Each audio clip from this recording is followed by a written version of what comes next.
Dan untuk mengetahui kondisi terkini dari kecelakaan antara truk dan minibus di Tol Semarang Batang, Kecamatan Gringsing, Kabupaten Batang, kita sudah tersambung melalui sambungan telepon dengan Kombes Pol Agus Suryonugroho. Selamat siang Pak Agus, bisa mendengar suara kami Bapak? Selamat siang, salam presisi. Ya, baik. Pak Agus, bisa Anda informasikan kepada kami seperti apa kronologi kejadian kecelakaan tol yang terjadi di Tol Semarang Batang ini Pak? Baik, terima kasih. Betul terjadi peristiwa kecelakaan menonjol ya karena korban meninggal 7 antara kendaraan penumpang Hiace menabrak tronton dari belakang di kilometer 375 wilayah Batang. Jadi sementara korban meninggal 7, jumlah penumpang seluruhnya 14. Jadi dari 14 itu 7 masih dalam perawatan dan 7 meninggal dunia. Saat ini Direktorat Polda Jawa Tengah dan Polres Batang sedang melakukan olah TKP, baik manual dan menggunakan traffic accident analysis masih dalam pelaksanaan, sudah selesai, evakuasi barang bukti sudah selesai, sementara masih pendalaman. Apakah diduga kecelakaan itu penyebabnya apa? Nanti ada beberapa yang diduga, nanti akan kita pastikan setelah selesai olah TKP secara komprehensif. Ya, dugaan sementara penyebab kecelakaan ini apa Pak Agus? Apakah sudah ada informasi terkait hal itu?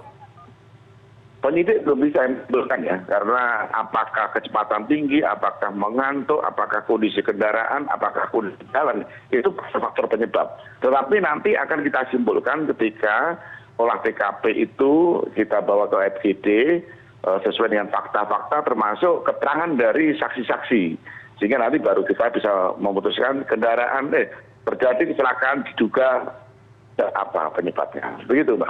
Oke, sejauh ini bagaimana dengan proses evakuasi korban sendiri, Pak? Apakah semua korban baik yang meninggal dunia dan juga luka-luka ini apakah sudah selesai dievakuasi dari TKP? Sudah cepat sekali, Pak. Tadi peristiwa jam 7.27 menit. Tidak sampai setengah jam sudah terevakuasi semuanya, sementara sudah berada di rumah sakit korbannya, termasuk jenazahnya juga di rumah sakit RSI Wulandari Kendal. Evakuasi barang bukti sudah selesai, clear, saat ini jalur normal kembali sesuai dengan kondisi biasa. Ya. Lalu untuk proses evakuasi dan juga penyelidikan begitu Pak di lokasi kejadian terkait penyebab dan juga melihat bagaimana situasi di lapangan, ada berapa personil yang diterjunkan Pak? Kita berkolaborasi ya, ada pihak kepolisian dari Direktorat Lalu Lintas, ini unit Laka dari Batang juga ada, Jasa Marga dan Jasa Harja. Tapi olah TKP kurang lebih sekitar 12 orang. Baik, lalu apakah ada kendala Pak Agus untuk proses evakuasi dan juga proses penyelidikan begitu untuk mengetahui apa yang sebenarnya menyebabkan kecelakaan hari ini? Sementara masih pendalaman diduga penyebab daripada kecelakaan itu apa. Kami tidak ada kesulitan, evakuasi sudah jalan, sudah clear.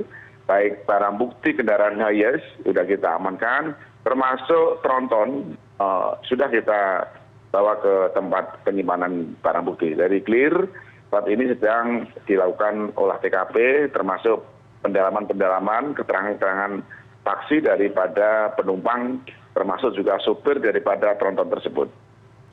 Baik, terakhir mungkin Pak Agus, seperti apa bisa Anda gambarkan kondisi lalu lintas di Jalan Tol Semarang Batang ini? Apakah dengan adanya kecelakaan ini kemudian terjadi kemacetan atau seperti apa?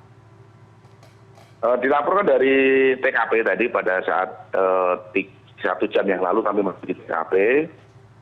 Kondisi lalu lintas pagi itu cukup lenggang, jadi tidak terjadi kepadatan. Pada saat olah TKP menggunakan traffic accident analysis juga dilakukan buka tutup. Sehingga saat ini jalur lancar mengalir, tidak ada kepadatan dan tidak ada ketersendatan arus lalu lintas. Baik. Pak Agus, kita kalau melihat jalan tol antara Semarang dan Batang ini memang cukup panjang begitu Pak. Dan apakah memang kalau dari secara kontur jalan ini apakah memang rawan kecelakaan Pak Agus? sepanjang jalan tol, karena ada yang beton, ada yang aspal. Jadi di kilometer 35 itu sebenarnya tidak termasuk black spot ya. Jadi memang antara Batang sampai Semarang itu kalau perjalanan dari Jakarta di situ termasuk titik lelah ya. Ya. Sehingga memang diharapkan rest area itu memang harus pengemudi harus singgah sehingga meyakinkan ketika dia akan mengemudikan kendaraan itu dalam posisi sehat, tidak ngantuk dan bisa meyakinkan penumpang itu keselamatannya. Ya. Untuk di ruas jalan tol Semarang-Batang kilometer 375 ini sendiri, tadi Anda sempat mengatakan bahwa ini ruas titik lelah begitu ya Pak. Jika dilihat atau ditarik lebih jauh lagi, rest area terdekat dari kilometer 375 ini berada di kilometer berapa Pak? Ada di 379 itu ada rest area. Namun demikian kan kami belum merekod perjalanannya. Perjalanannya dari mana, singgah di mana, ngambil penumpang di mana. Ini kan masih dalam pendalaman. Oke. Karena korban yang ada di rumah sakit belum bisa kita ambil keterangan secara optimal. Nanti peristiwa itu, rekodnya itu akan kita jalani. Dari startnya dari mana, singgahnya di mana, perjalanannya sudah berapa jam. Ini masih dalam pendalaman berkaitannya dengan tindak lanjut daripada olah TKP dan keterangan-keterangan saksi. Ya, lalu Pak Agus, apakah di titik lelah ini ada CCTV atau mungkin petugas yang memang disiagakan untuk berjaga? Karena memang kalau melihat jalurnya bahwa rest area ini baru ada di titik 379 begitu. Seperti apa Pak Agus? Baik, nanti proses perjalanan akan kita lihat rekodnya di CCTV ya, karena di sepanjang jalan tol itu banyak fasilitas CCTV. Bila perlu dalam proses penyidikan nanti akan kita ambil riwayat daripada peristiwa sebelum sesaat peristiwa itu. Oke, baik. Untuk pengemudi truk dan minibus ini seperti apa kondisinya Pak? Kalau pengemudi tronton, tadi saya sudah diskusi langsung di lapangan. Tidak cedera, jadi aman, selamat karena benturan di belakang sebelah kanan dan kebetulan tronton itu membawa besi. Tadi saya tanya berapa Bapak kecepatannya, kurang lebih 50 sampai 60 km. Bapak tahunya seperti apa pada saat kecelakaan? Kami kaget Pak, tronton ditabrak dari belakang. Posisi tronton memang di jalur satu, di sebelah kiri. Oke. Baik, berarti bisa dikatakan kondisi atau posisi truk tronton terakhir berada di sebelah kiri dan kemudian ditabrak dari belakang oleh minibus seperti itu ya Pak ya? Betul, betul. Ya, lalu untuk kondisi pengemudi atau sopir dari minibus ini sendiri apakah ada informasi Pak? 7 penumpang yang selamat, itu salah satunya informasi memang ada 2 driver ya, ini sedang kita pastikan karena kita belum bisa mengambil keterangan. Nanti setelah kita ambil keterangannya nanti bisa kami sampaikan proses daripada pendalaman penyelidikan dan penyidikannya. Oke, baik, berarti memang saat ini proses penyidikan masih terus berlangsung.